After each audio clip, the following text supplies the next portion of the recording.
Okay, go. Hi guys, I'm Christy Crowboth. I am 31 years old and I am a licensed alligator trapper with Texas Parks and Wildlife's nuisance alligator program. I recently used to be in the dental field. I was a dental assistant for about 6 years, and I love the dental field, don't get me wrong, but my passion and my heart is animals. And I've always had a huge passion for animals, and when I found out about the alligator program with Texas Parks and Wildlife, I decided that's where I needed to be. I knew people were afraid of alligators, and I knew that if I got into this program, I can help educate people on alligators. How long? I've been catching alligators for almost about 4 years. It's been about 3.5 years that I've been catching alligators. Like horrible at this today. And when did you make the decision to become an alligator catcher? I decided to become an alligator trapper once I found out about the program through Texas Parks and Wildlife. Also, many people are afraid of alligators. They think alligators are going to eat their babies. They think alligators are going to eat their dogs. And I never had that experience growing up around alligators. So I thought, why not? Let me get into this program and let me help educate people and save some gators. Do you prefer being an alligator catcher more than a dental assistant? Why? I do prefer being an alligator catcher over being a dental assistant just because I love the outdoors. I'm not stuck inside of an office dealing with the inside of people's mouth. Don't get me wrong, it was fun, but I love being outside in the nature, working in all different weather conditions, and plus being around these amazing alligators. When did you catch your first gator and how'd you feel? The first time I caught my first alligator was actually through the program. When I signed up to become an alligator trapper, you have to take a class through Texas Parks and Wildlife. Well, I took that class, and the second part of the class was going on and actually putting your hands on these alligators and catching them. And that was my first time. At first, I was a little intimidated because we had a pen filled with about 20 alligators. They were all hissing, being loud, thrashing their head against the fence, and I felt really intimidated. Plus, I was the only girl in the class. I actually took a second to go call my mom and tell her that I don't think I could do it, and her response was, "Don't do it, just come back home, you don't have to do it." And I was like, "Thanks for the great advice, Mom." But I had to show these guys up, and I had to show myself too why I was there, and remember that it was about the animal and just go in that pen and whatever happens, happens. But it was a great experience. I got hooked to it. It was a lot of adrenaline, and I stuck with it. What are the biggest dangers? The biggest dangers of working with alligators is one, of course, their 80 teeth that they have in their mouth. They can bite you at any given time. A big alligator can pull your arm off. Another danger is their tail. On an adult large alligator, the spikes on their tail are like razor blades, and if they come around and get you in the right place, they can cut you. So of course, the biggest danger is watch out for that mouth and watch out for that tail. When you're called out for a job, are people surprised to see you? When I get called out to go catch an alligator, right now it's pretty normal to have the gator girl come and catch an alligator, but when I first got started in this business, when I would show up on a call, nobody believed that I was the alligator trapper. I had officers asking to see my license. I even had some people calling the state back to ensure that I was the alligator catcher. I got a lot of dirty looks. I've been called names. People say that I'm just out for attention. It was really hard when I first got started, but now I stuck with it and I kept putting the educational message with it. And plus I used my famous pink tape to tape the gator's mouth shut. And people love it. So now whenever there's an alligator on the loose in my county, people expect the girl to come out and catch it. What happens to the alligators after you catch them? So once Gator Squad catches an alligator, our options are very limited. On a very few, we can get with the state and release them. Relocate the not so dangerous alligators.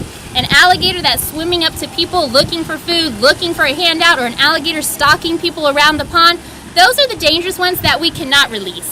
If we have an alligator that's blind in a street, we can't go catch him and put him somewhere else because he'll just end up back in the street again.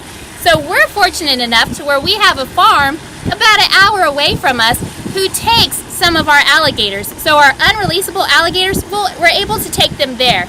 But of course there are some alligators that it's in the alligator's best interest to go ahead and put them down. And for that fact, we have a vet on staff that will humanely put them down for us. And those are usually the alligators that have been ran over by cars or just, are hurting or ill. Have you had any injuries while doing the job? I've had a couple couple injuries being an alligator catcher, and come on, it comes with the territory. You're messing with these big animals that outweigh you by a lot. Of course you're going to have little injuries here and there. I've been sliced open by their tail. I've been bit a couple times, but I still have all 10 fingers and 10 toes. No, nothing life-threatening. And working with these animals, you basically know if they go to bite you, it's more of a defense, just like, hey, leave me alone. They'll pretty much bite and release. And I tell everybody, we'll do the same. If someone's coming up to us trying to grab us and tape our mouth shut, we're going to fight for our life too. So it just comes with the territory. What's the biggest alligator you've ever caught? Please describe what happened. Main Godzilla. So the biggest alligator I ever caught, we actually named him Godzilla. The call came in at 6 a.m. in the morning on a Saturday.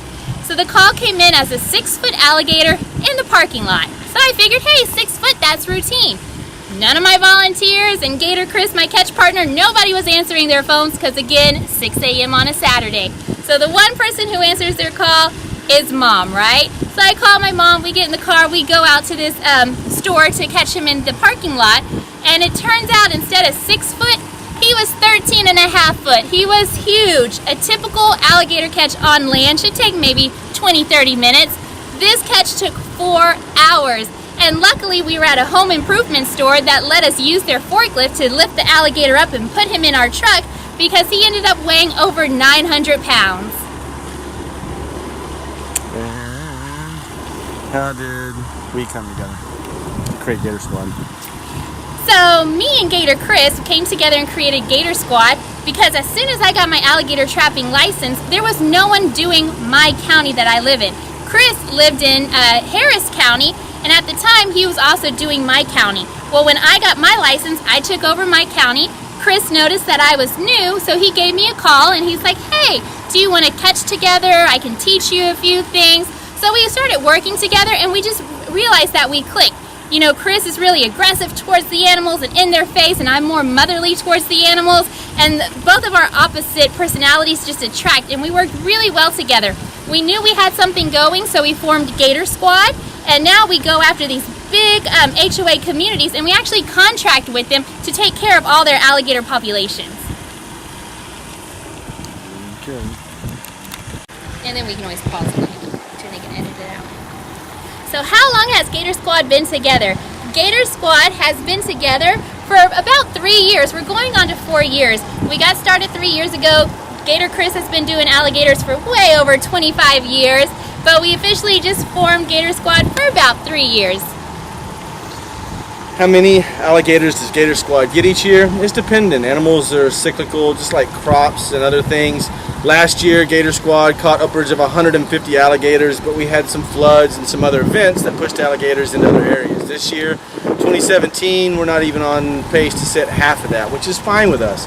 It also makes us feel like we do a good job of educating to leave more of them in place, so we get less calls over time, we hope, as a result of our efforts anyway.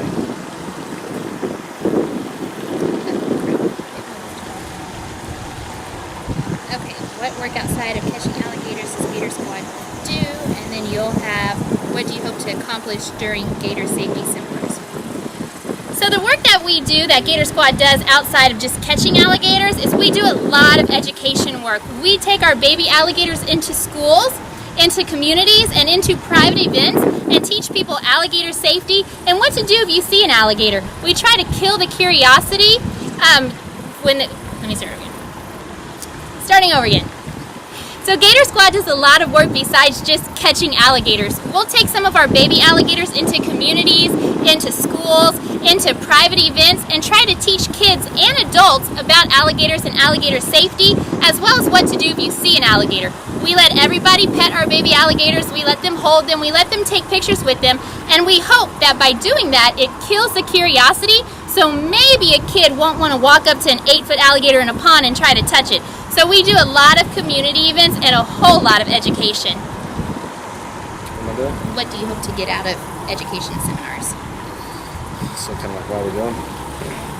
Okay, Gator Squad does educational seminars in neighborhoods and community events teaching coexistence strategies, teaching people how to safely live with apex predators and other wildlife within their communities. There is a safe way to do it. You also have to do appropriate management of the animals. The sick, the weak, the old have to come out, so there are resources for the new. That's part of the coexistence. We coexist with the nice and the animals that are doing what they should be doing. We coexist with those. We manage all of them in general, and that's what conservation is. Protect when there's few, manage when there's many.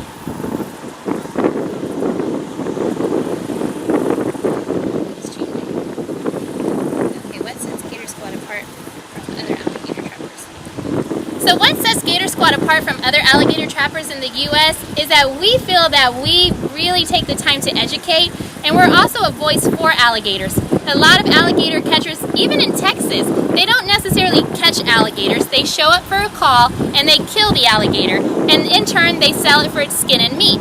Now that's one way to make money, and some people do have to make money, but me and Gator Chris, we see it as what's best for the animal. And when we arrive on scene, is there a teaching opportunity?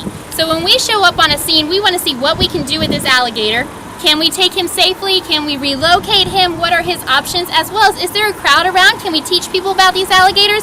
So we really have our heart for the alligator. So when we go on these calls, it's always what's best for the alligator, and not what's best for our pockets. How are we going to make money? But what's best for this alligator and what's best for the community? Let's teach. We are one of the only alligator catch teams in Texas that actually tries to educate people. What sets you apart? Are the alligators in Texas more aggressive, numerous, or bigger than anywhere else?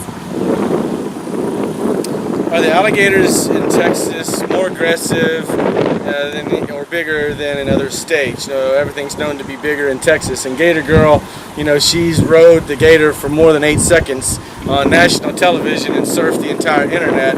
So I don't know if they're necessarily bigger or more aggressive, but they're definitely more popular, right? The stories coming out of Texas about alligators and coexistence, our Gator Girl, our teaching moments, are good stories about the animals in general. In other states across the Gulf Coast, we see death and dismemberment, in general, bad behaviors of people in alligator, and that's what surfaces to the news. And we're trying to change that by getting in there and teaching people how to safely live with these things. No, they're not bigger than anywhere else in the sense of their body size, and they're not more aggressive in general because an alligator is an alligator. But the ones in Texas are definitely more famous, and they definitely help Gator Girl ride the viral video to fame. So how many staff members does Gator Squad have? Well, I just see 2 right here. So Gator Squad has 2 staff members. Me and Gator Chris, we're both licensed alligator trappers through Texas Parks and Wildlife. Here and there we'll take on a couple volunteers, and we'll see which ones decide to hang on for the ride and which ones get intimidated and let go. But for the long run, it's just me and Chris.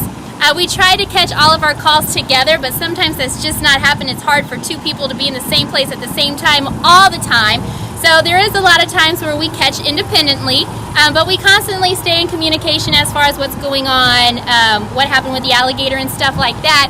And then too, sometimes you show up on a call and it's misleading. Sometimes the call comes in as a 6-footer and it turns out to be a 13.5-footer. So then you just kind of start recruiting people while you're on scene. But for the most part, the full-time staff members, it's just me and Gator Chris.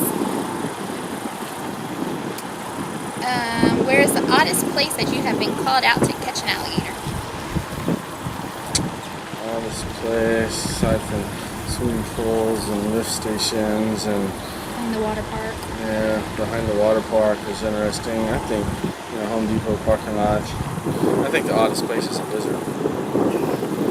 That's above somebody's door. Yeah.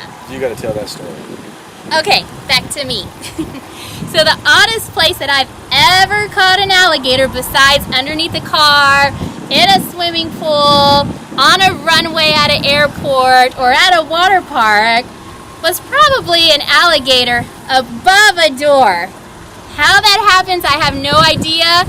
And the day that we see alligators climbing up walls to wait for people to come out from their doors, that's going to be the day. So it was a typical day. I got a call around 11:30 in the morning to go catch an alligator at a front doorstep. I go out there to catch this alligator at the front doorstep, and I thought the alligator got away because he wasn't there, until the homeowner said, And I was like, an alligator above the door?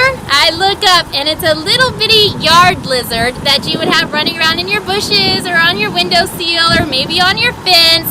The homeowners were freaked out. They really seriously thought this little harmless lizard was an alligator.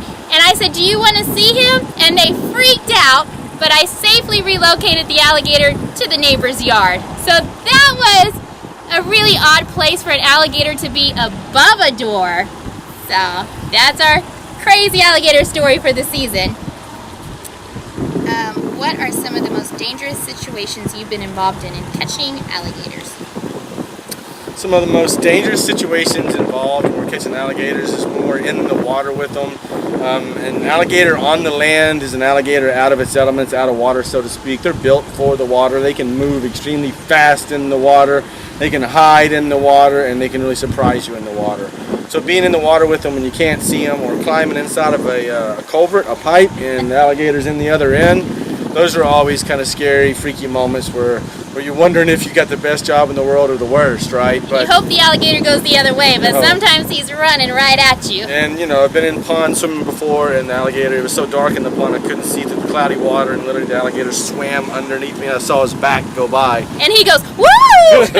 There he is, right there. I felt him. I felt him. So those are some of the more dangerous, I would think. But again, we have experience being with these animals in close proximities, and I don't put myself in those situations to create danger. We're doing it to catch the animals because we do have a comfort with them in general. So just being in close quarters with them, in period, can be dangerous. Little ones can come around so fast and grab a hold of you. They can bite their own tail that fast. So honestly, being within 30 feet of an apex predator is a danger zone.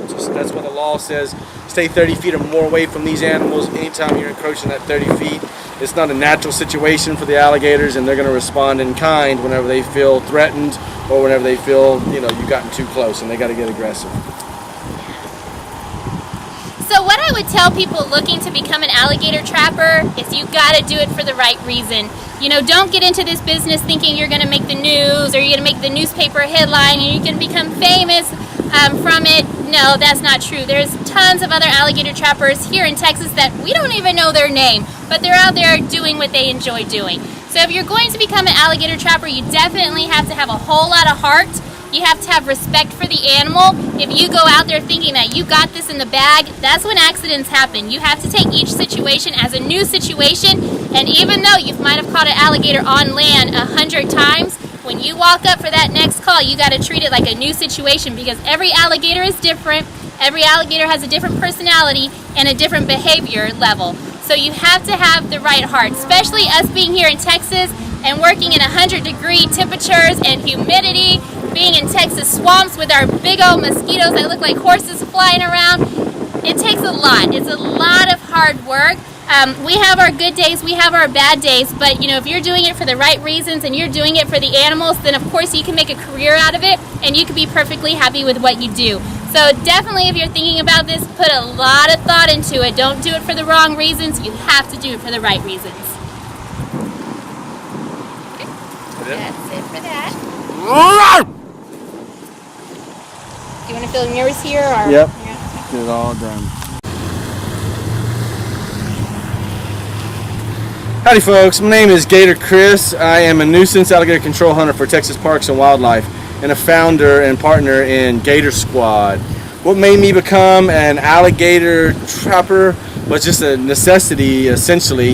A void was there for services to be rendered both for education and management of these animals. I've been part of managing wild populations of alligators for over 20 years on ranches in southern counties, and my catching tactics, both using hands and ropes during that time period, led me into the program.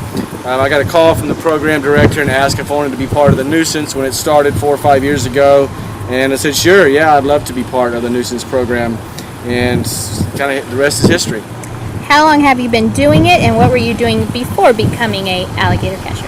So I've been catching alligators for over 20 years, 22, 23 years as part of population control and part of management control for ranches. Nuisance alligator control for 4 or 5 years. Before that, I was a medic in the Army that led me into being an X-ray tech, that led me into CT and MRI, and I ran large healthcare facilities throughout Houston founded 2 healthcare companies, designed some award-winning software, but I like gators and animal control. Has your Army training helped you in any ways when catching alligators? If so, how? My Army training has absolutely helped me throughout my entire life and everything that I do every single day.